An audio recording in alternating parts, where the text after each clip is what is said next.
মাথার মধ্যে একটা পুতলা নিয়ে এই দিকে আসতেছে, সুবহানাল্লাহ। একটা পুতলা নিয়ে আসতেছে, ওই ব্যবসায়ী ভাই কারো কি হয়েছে তোমার? তোমার মাথায় কি? কয়েকটা পুটুলি। পুটুলির ভিতরে কি আছে? আর কইও না, কিছু খাবার আছে। কোথায় নিয়ে যাও? ওই মসজিদে কি কোনো মানুষ আছে? আছে। তার জন্য খাবার নিয়ে যায়। করা হোক, সুবহানাল্লাহ, করা হোক। ওকে আরে কি হয়েছে? ভুল হয়েছে? না না হোক, খুলো। খুলছে, খুললে দেখে গোস্ত, রুটি এবং কিছু মিষ্টি। সুবহানাল্লাহ। কি রে তুই এদি করতে আনছ? কয় ভাই কইও না, এদি তো আনছি হুজুরের লেখাইতো, হুজুরে খায়া যদি থাকবো এদি আজকে আমরা খায়া। কবে রহস্যটা কি একটু কও, আমি তো কিছু বুঝতেছি না। তাইলে শোনো, আজকে আমি গরিব মানুষ, আমি টাকা সম্পদ অর্জন করতে পারি না, আমি দিন আনি দিন খাই। আজকে আমার মালিক একটা ভালো কাজ দিছে, এই কাজ করার পরে আমার কিছু মুদ্রা বেশি উপার্জন হয়েছে, বেশি টাকা হয়েছে। কোনোদিন মাছ মাংস ভালো কিছু খাইতে পারি নাই, আজকে যেহেতু একটু বড় টাকা হয়েছে, বেশি টাকা হয়েছে, বাজার থেকে একটু গোস্ত কিনলাম, একটু ময়দা কিনলাম, আর কিছু মিষ্টি দ্রব্য কিনলাম, কিনে বাড়িতে নিয়ে যাইবো। আমার সন্তান, আমার বিবি বাচ্চা সহ একটু আরাম করে খাইবো। অনেকদিন পরে মনটার ভিতরে অনেক শান্তি লাগছিল। সারাদিন কাজ করে যখন বাড়িতে নিছি, আমার বিবি এগুলা রুটি বানাইয়া গোস্ত গুলা রেখেছি বোনা করার জন্য। আমি অনেকদিন পরে খাবো, মনটার ভিতরে আনন্দ। চোখের মধ্যে, আমার খাটের মধ্যে হেলান দিয়ে একটু বসেছিলাম। সারাদিন কাজ করার পরে আমি ক্লান্ত হয়ে গেলাম, আমি একটু ঘুমিয়ে পড়লাম। ঘুমের পরে আল্লাহ রাসূল আমার স্বপ্নে আয়েশা ডাক দেয়া কয়, বান্দা তুমি উঠো, হে আমার উম্মত তুমি উঠো। তো হুজুর ওইটা কি করব, আপনার পরিচয় দেন। তো আমি হইলাম দু জাহানের বাদশা মুহাম্মদুর রাসূলুল্লাহ। কি বাক্য! নবীজির যে দেখতে পারে তার জন্য জাহান্নামের কোনো হারাম হয়ে যায়। সুবহানাল্লাহ। এই জন্য নবীজিকে দেখার চেষ্টা করবে। নবীজি বলছে, আমাকে যদি কেউ দেখতে চাও, আমার প্রতি বেশি বেশি দুরূদ শরীফ পাঠো, বেশি দুরূদ পড়ো, নবীজিকে দেখাবো। হুজুর আপনি পাইছেন, যদি ফাইন কেউ রে কন্যা যে কইলে দেবর থাকতো না। সুবহানাল্লাহ বলেন না? এই জন্য আমার ভাইরা, বাবারা, বন্ধুরা, ওই অবস্থায় তাইকা নবীর প্রতি বেশি বেশি দুরূদ শরীফ পড়লে নবীজি স্বপ্নে দেখা দেয়। ওই ব্যক্তিরে দেখা দিছে, ওই ব্যবসায়ীরা ডাক দেয়, কয় ভাই ব্যবসায়ী তুমি শোনো। আমি উঠলাম, ওইটা নবীজি বলতেছে, ও আমার আদরের উম্মত, তুমি যে আজকে বোনা গোশত, যে রুটি, যে হালুয়া গুলা, মিষ্টি গুলা আনছো, ওই মসজিদের মধ্যে আল্লাহর এক বান্দা আছে, যদি তুমি তার এগুলা খাওয়াইতে পারো, খাওয়ানোর পরে যদি বাঁচে, এরপরে তুমি খাইবা।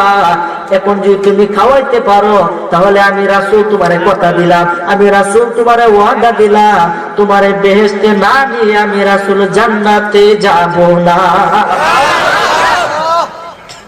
এই সর্বনাশ! তখন এই লোকটা চট করে উঠছে, হ্যাঁ সর্বনাশটা করছে। নবীজি কইছে আমি জান্নাতে যাবো, আমার জান্নাতের জিম্মাদারি নবীজি নিছে।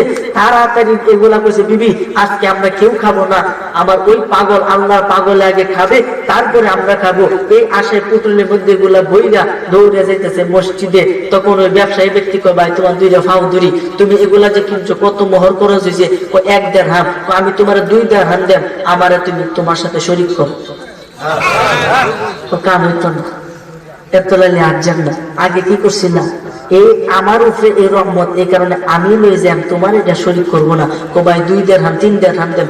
কাম হইতো না। 5 দিরহাম। কাজ হইতো না। 10 না, 20 না, 50 না, পুরা দুনিয়া দিলেও আমার এই স্বপ্নের সাথে, আমার এই কপালের ভালোর সাথে তোমাকে আমি সংযোগ করব না। এই ব্যবসায়ী ঠকছে কি ঠকছে না? কেমন টনাটক যে! এই জন্য ওই ব্যবসায়ী আল্লাহর কাছে কয়, মাওলা আমি তো পারতাম লোকটাকে খাওয়াইতাম, আমি রাসূলের জিম্মাদারিতে চলে যেতাম, হায়রে আমি কি ভুল করলাম। এই ঘটনা থেকে আমরা একটা শিক্ষা পাইলাম। শিক্ষাটা হলো, আল্লাহ রাস্তায় বাড়ি ঘর ছাড়িয়া যদি কেউ বাহির হইয়া যায়, তাহলে তার খানা দানার ব্যবস্থা স্বয়ং আল্লাহ রাব্বুল আলামিনই করে দেয়। আল্লাহর জন্য কি বাইর হতে রাজি আছেন? সবাই ইনশাআল্লাহ। সবাই রাজি আছেন ইনশাআল্লাহ? হাত তুলে দেখাই। নারে তাকবীর, নারে রিসালাত। হাত নামা সকলে বলে আলহামদুলিল্লাহ। আল্লাহ আমাদের হাতকে কবুল করুক, বলেন আমিন। আমাদের জীবনের সমস্ত গুনাহ ক্ষমা করুক, বলেন আমিন। আমাদেরকে সেই নবীর খাঁটি উম্মত হিসেবে কবুল করুক, বলেন আমিন। এই জন্য আমার ভাইরা বাবারা বন্ধুরা বলতেছিলাম, ওই ব্যক্তি কিভাবে আল্লাহর ওলি হইল, কিভাবে এত বড় মুর্তজা হাসিল করলো, জানার দরকার আছে না নাই? আমলের দরকার আছে না নাই? কোন আমল করে লোকটা এত বড় আল্লাহর ওলি হইছে যে আল্লাহর কাছে যা চাই সে তাই পেয়ে যায়? কি আমল করে হইছে? এই আমলটা আজকে আমি আপনাদের সামনে বলে যাব।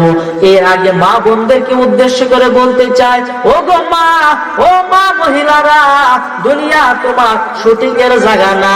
দেখবেন অনেক সিরিয়াল আছে এখন মেয়েরা আই সাজগুজ যে করে কি করে না, এর লাগে কিন্তু বাজার আগুনের ভাও নাই, ঠিক না বেটি?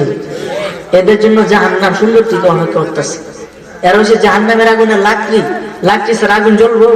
এরা তারা জাহান্নাম আল্লাহ মানে শুরু করতো না, উদ্বোধন করতো না।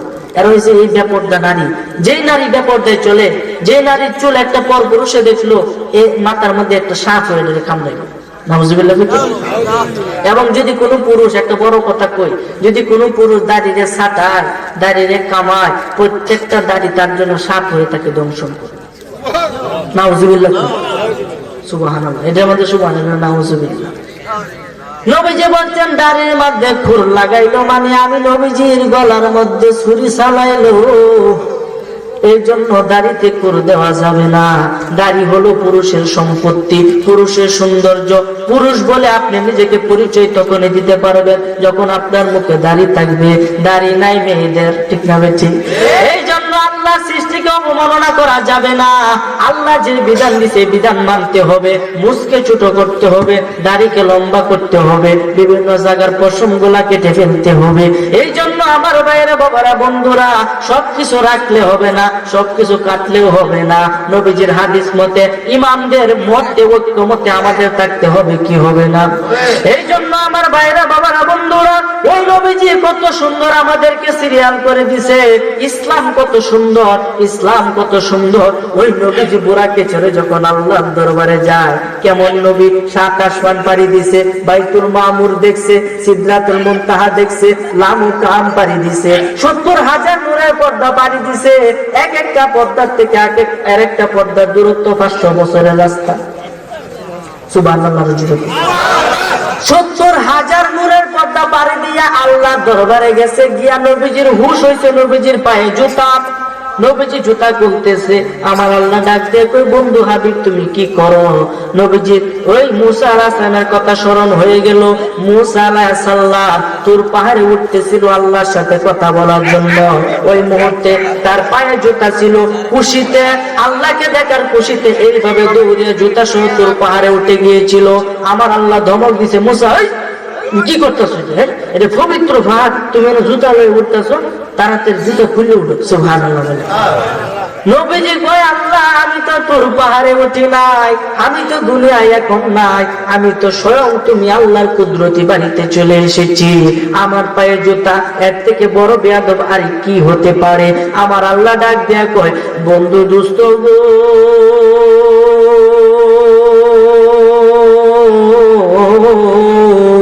ইয়া রাসূলুল্লাহ, ইয়া হাবিবাল্লাহ, নবী গো, আপনি জুতা কইলেন না, জুতা কইলেন না।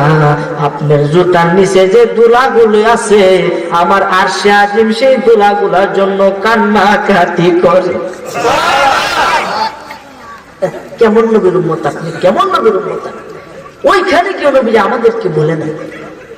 এক বেটা মেরাজ বিশ্বাস করে না। 27 বছর লাগাতে কত হয়েছে? কয় বছর? এক বেটা বিশ্বাস করে না। নবী যা কইছে দুনিয়ার মধ্যে বিশ্বাস করে না।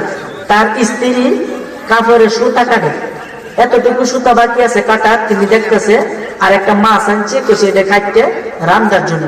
তিনি সুতাটা কাটতে, মানে মাছটা কাটতে রান্না করবে। এরকম মুহূর্তে বলতে যাও গোসল করে আসো গা। তিনি লঙ্গি লয়ে গেছে, দিঘির মধ্যে গোসল করতো। যে এক রাত্রে সামান্য অংশ লাইলাম, সামান্য অংশ মানে যে 27 বছর কাটছে, লোকটা বিশ্বাস করতেছে না। নদীর মধ্যে গিয়ে এই লঙ্গিটা তুইছে, তুই আগে ডুব দিছে।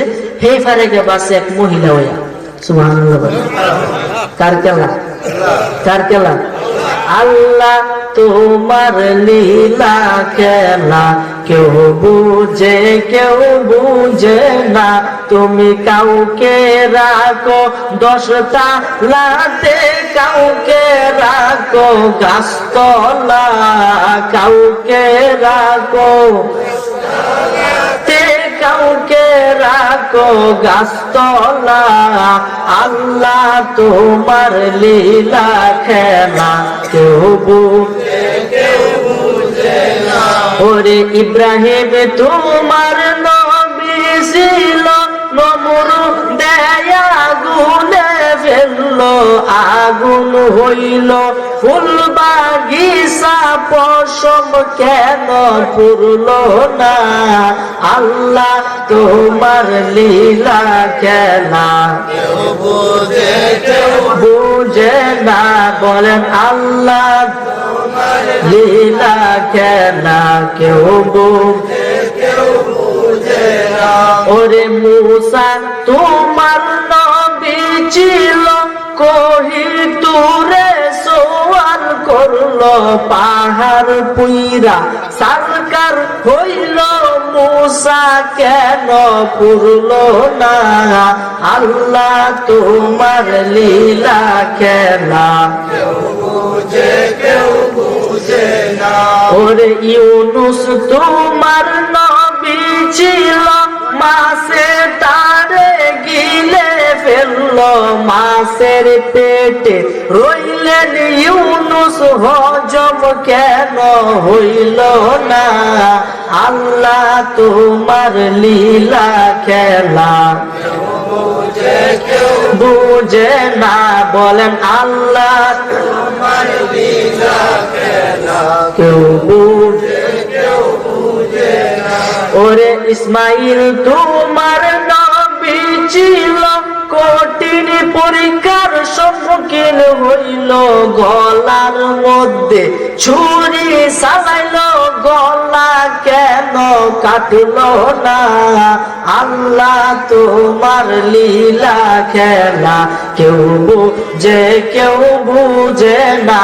তুমি কাউকে রাখো গাছতলাতে, কাউকে রাখো বালাখানা, তুমি কাউকে রাখো গাছতলাতে, কাউকে রাখো বালাখানা। আল্লাহ তোমার লীলা খেলা, কথা বলেন ঠিক কিনা? ওই আল্লাহ লীলা খেলা বোঝা বড় দায়। ওই ব্যক্তি এখান দিয়ে ডুব দিছে, ওইখানে একটা মহিলা হইয়া বাঁচছে, তাও আবার উলঙ্গ। বলেন উলঙ্গ কি শরম আছে না? শরম। এই উলঙ্গ অবস্থায় বাঁচছে। ওই এলাকার মধ্যে একটা বাদশা ছিল, ওই বাদশা তখন নদীর পাড় দিয়ে হাইটা যাইতেছে, তখন এই মহিলাকে দেখা তার অনেক পছন্দ হইয়া গেছে, তারা বলছে বিয়ে করার জন্য, তার সাথে বিয়ে বসেছে, বিয়ে করছে, বিয়ে করার পরে সংসার করছে, সন্তানাদি হইছে। এইভাবে 12 বছর কাটছে। 12 বছর কাটার পরে আরেকদিন এই মহিলা আসছে ওই নদীর পানির মধ্যে গোসল করার জন্য। এই কাপড় সাপড় রাইকা ডুব দিছে পানিতে ডুব দিয়ে আবার ওই জায়গার মধ্যে বাঁচছে একটা আগের পুরুষ হইয়া। আগের পুরুষ হয়ে যখন বাঁচছে, তাকায় দেখে তার লঙ্গি যেইখানে রাখছিল ওইখানে আছে, আগে যেরকম ছিল এখনো এরকমই আছে, কোনো পরিবর্তন হয় নাই।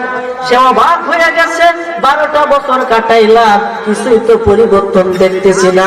আমার বিবি পাললে মারা গেছে, আমার সন্তান পাললে মারা গেছে। হাই রে, তাড়াতাড়ি গোসল করে রঙ্গিটা পইরা দৌড়ে বাড়িতে গিয়ে দেখে তার স্ত্রী এই যে এতটুকু কাপড় বাকি ছিল, সুতা বাকি ছিল, এটা এখনো কাটতেছে। এটা দেখে সে তাজ্জব হইয়া গেছে, বিবি 12টা বছর কাটায় আসলাম, তুমি এখনো সুতা কাটো। বিবি ডাক দিয়া কই, পাগল হইছো না, কিছু খাইছো? হ্যাঁ, মাথা ঠিক আছে? কি কইতা হক লেগেছো? অন্যদিন তো গোসল দেরিতে করো, আজকে এত তাড়াতাড়ি গোসল হয়েছে। সুবহানাল্লাহ। চিৎকার মেরে বলতেছে না না না, আমার বড্ড বড় ভুল হয়ে গেছে। দৌড়িয়া গিয়ে নবীজির কদম মুবারকের মধ্যে পড়ছে, কইরা ডাক দিয়া কই, নবী গো, 27 বছর না, যদি আপনি বলেন 1 কোটি বছর আল্লাহর সাথে আপনার কথা হয়েছে, এটা আমি বিশ্বাস করব। আমার এক্ষুনি কালমা পড়ায়া মুসলমান বানায়া নেন। নবীজির মেরাজ কি সত্য না মিথ্যা? স্বপ্নে না সশরীরে? যদি কেউ বলে স্বপ্নে, তার ইমানটা তারা আটকেছে। সশরীরে রুহু এবং এই শরীরের অবস্থায় আল্লাহর সাথে মেরাজ হয়েছে, সুবহানাল্লাহ। এবং 3 পর্যায়ে আল্লাহর সাথে কথা হয়েছে। প্রথম পর্যায়ে হয়েছে খাস আলাপ, দ্বিতীয় পর্যায়ে হয়েছে আব আলাপ, তৃতীয় পর্যায়ে হয়েছে খাসুল কাস আলাপ, সুবহানাল্লাহ। আব অর্থ হয়েছে ব্যাপক, হুজুর শুনতে পারবো, আমি শুনতে পারলাম, আপনারা শুনতে পারবেন, তামাম বিশ্বের মাখলুক সকলে জানতে পারবো যে কথাগুলো বলছে। আরেকটা হলো খাস আলাপ। খাস আলাপ কি? যেগুলো আল্লাহ এবং নবী এবং যারা ফেরেশতা ছিল তারা শুনতে পাবে। আরেকটা হলো খাসুল কাস আলাপ, যে আলাপটা একমাত্র আল্লাহ এবং তার নবীর মধ্যে সীমাবদ্ধ। এই বাউল আছে না, তারা এগুলা বইলা দেয়। এই কারণে বাউল দেয় জিবরাইল আল্লাহ হাসরের ময়দানে কাঁদবে। সবকিছু বলা যাবে না, কোরআনে আছে দেখে আমি বলতে পারবো না। কিছু আছে গোপন তত্ত্ব, এগুলা বলা যাবে না। এগুলা বললে আল্লাহ জিবরাটা কেটে ফেলবে। তাহলে আল্লাহর কুদরত কি? আল্লাহ যেহেতু কুদরতি ভাবে সাজে, যে কুদরতটা কি সবকিছু আপনি বইলা দিলেন। যেটা আমাদের মানতে হবে শরীয়ত, তরিকত, হাকিকত, এরপরে সে মারে কথা কোন ঠিক কিনা? আগে আমরা শরীয়ত নাই, নামাজ নাই, রোজা নাই, দাড়ি নাই, টুপি নাই, কিছু নাই, আমরা এই মারফত লয়ে দৌড়ি, আছে না না? এদের জন্য আল্লাহ জাহান্নাম সুন্দর থেকে তৈরি করে রাখছে, সুবহানাল্লাহ কইতেন না? এই জন্য আমার ভাইরা, বাবারা, বন্ধুরা, একটু মনোযোগ দেন। কেমন আলাপ হয়েছে? আলিফ লাম মিম কোরআন শরীফে আছে না নাই? এটা অর্থ গালা করতে পারবেন? কেউ আছে? আছে? কেউ করতে না, কেউ না। এটা অর্থ একমাত্র আল্লাহ এবং তার রাসূল জানে। জিবরাইল আল্লাহর পক্ষ থেকে এই আয়াতটা নিয়ে আইছে, হুজুর আলিফ লাম মিম। আর নবীজি কহ, বুঝছি যাও, সুবহানাল্লাহ। জিবরাইল, হুজুর আমি তো কিছু বুঝছি না। তুমি তো বুঝতে তো আমি নবী হইতা, সুবহানাল্লাহ। কেমন আলাপ হয়েছে? সমস্ত আলাপ হওয়ার পরে আমার আল্লাহ ডাক দিয়ে কই, বন্ধু হাবিব গো, 2,24,000 পয়গম্বর আমি দুনিয়ার মধ্যে পাঠাইলাম। কাউকে আমি নাম দিছি সফিউল্লাহ, কাউকে নাম দিছি খলিলুল্লাহ, কাউকে নাম দিছি জাবিহুল্লাহ, কাউকে নাম দিছি মুসা কালিমুল্লাহ, অনেকের অনেক নাম দিছি। কিন্তু আপনাকে দিছি আমি হাবিবুল্লাহ, আপনাকে দিছি আমি রাসূলুল্লাহ, আপনাকে দিছি আমি সফিয়াল্লাহ, আপনাকে দিছি আমি ওলি আল্লাহ। আপনাকে এত সুন্দর সুন্দর নাম দিছি আমার বন্ধু হিসাবে, আমার আন্তরিক বন্ধু হিসাবে আপনাকে আমি গ্রহণ করেছি। কাউকে আমি আল্লাহর বাড়িতে আনি নাই। ওগো আমার নবী, আপনি যে বন্ধুর বাড়িতে আসছেন, আমি আল্লাহর জন্য কি আনছেন? কি আনছেন? আরে মেরাজে যাই খোদার হাবিব নিলেন খোদা তাআলা, ওরে মেরাজে যাই খোদার হাবিব নিলেন খোদা তাআলা। সেই খুশিতে পড় সবাই দুরূদ সাল্লে আলা, সেই খুশিতে পড় সবাই দুরূদ সাল্লে আলা। জিবরাইলে হুকুম পায়া মক্কায় আসে দাওয়াত লইয়া, জিবরাইলে মক্কায় আসে দাওয়াত লইয়া, ঘুমন্ত অবস্থায় পাইলেন নবী কামলে ওয়ালা, আরে ঘুমন্ত অবস্থায় পাইলেন নবী কামলে ওয়ালা। সেই খুশিতে পড় সবাই আল্লাহুম্মা সাল্লি আলা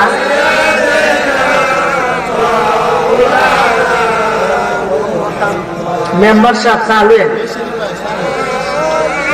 সাইয়্যিদিনা। আলোচনা কিন্তু দীর্ঘ হয়ে যেতেছে, আমার ক্ষমা করে দিবেন। আলোচনা অনেক লম্বা হয়ে যেতেছে, প্রায় 1 ঘন্টার কাছাকাছি হয়ে গেছে।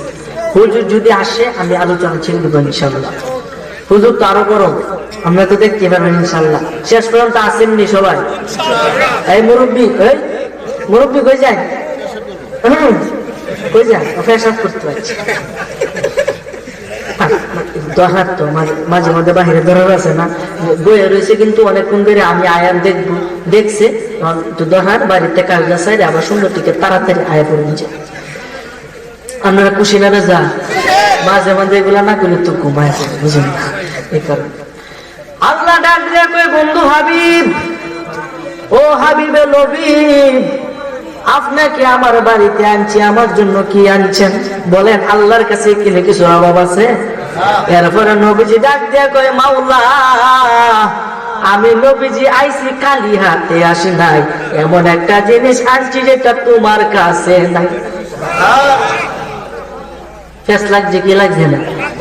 যদি আলোচনা সম্পূর্ণ না শুনে ফেস থাকবো, সকালে উঠতে বন্ধু কি করে গেছে কিস্তা বুঝলাম। আরে বুঝার চেষ্টা করেন আমি কোন জায়গার মধ্যে হাত দিতেছি। আরে কেমন নবীর উম্মত আপনি, নবীর শান কত এটা বোঝানোর জন্য আমি বলতেছি। নবীজি ডাক দিয়া কয় আল্লাহ খালি হাতে আসি না, এমন একটা জিনিস আনছি এটা তোমার কাছে নাই। দোস্ত হাবিব তুমি কি আনছো? আল্লাহ জানে কি জানে না, জানার পরেও জগৎবাসীকে জানানোর জন্য আল্লাহ প্রশ্ন করে ইয়া রাসূলুল্লাহ তুমি আমার জন্য কি আনছো? যেমনটি প্রশ্ন করেছিল মূসা আলাইহিস সালামকে, মা তিলকা ইয়ামিনিকা ইয়া মূসা, ও আমার মূসা, হে মূসা তোমার হাতে কি? আল্লাহ প্রশ্ন করছেন কি করছেন না? মুসার হাতে কি ছিল? লাঠি ছিল। আল্লাহ কি জানে কি জানে না? তো জানার পরেও কেন প্রশ্ন করলো? এগুলোই তো প্রেমের আলাপ। সুবহানাল্লাহ। দেখবেন প্রেমিক প্রেমিকা যখন কথা কয়, দেখবেন কোনো কথা নাই, এরপরে স্পিডিং এর মতো আইতেই থাকে। যুবক ভাই ঠিক না বেটি? এটা তো আমি জানি হুজুর কেমনে, আপনি কি কিছু? আরে না, এত অভ্যাস আছে, আশেপাশে যেগুলো আছে দেহ যা মাঝে মধ্যে বন্ধু বান্ধব একটা মেয়েদের আইডি পাইলে হাই ফাড়াইবে বলে সত্য কথা বল ঠিক কিনা? ইউটিউবটা আর ফেসবুকটা আমাদেরকে মাইরেছে, খাইয়াছে। এই টাচ মোবাইল নষ্টের করি। এই জন্য যুবক ভাই তোমার পায়ের ধরে বলা যায়, টাচ মোবাইল পাইছো, বক্তাদের আলোচনা শুনো, গজল শুনো, কেরাত শুনো, অন্তর প্রসিদ্ধ হবে, কলবের ভিতরে নূর জাগবে, তোমার যে ভিতরে রুহুটা আছে এটা তাজা হবে। গান বাজনা শুন থেকে বিরত থাকো, খারাপ জিনিস থেকে বিরত থাকো, ফোনে চ্যাটিং করা থেকে বিরত থাকো। কথা বল ঠিক কিনা? এই জন্য আমার বাইরে বাবারা বন্ধুরা, ওই নবীর প্রটোকল আমাদেরকে ধারণ করতে হবে, ওই নবীর আদর্শ আমাদেরকে ধারণ করতে হবে। নবীজি আল্লাহর সাথে জবাব দেয়, আল্লাহ এমন একটা জিনিস আনছি যে তোমার কাছে নাই। আল্লাহ